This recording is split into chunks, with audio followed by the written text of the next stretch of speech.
береміз. Одан кейін сендерге жақсы көретін тақырыптармен жұмыс жасайтын боламыз. Лабиринтпен жұмыс жасайтын боламыз. Сосын сендерге керемет бір ойын алып келдім. Осы блокпен логикалық тапсырмаларды орындайтын боламыз.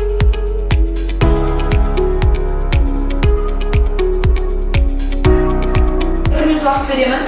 Лабиринттен, яғни мына жерде тұрған қыздар, құстан мына жерге шығамыз. Алидікі 100% дұрыс.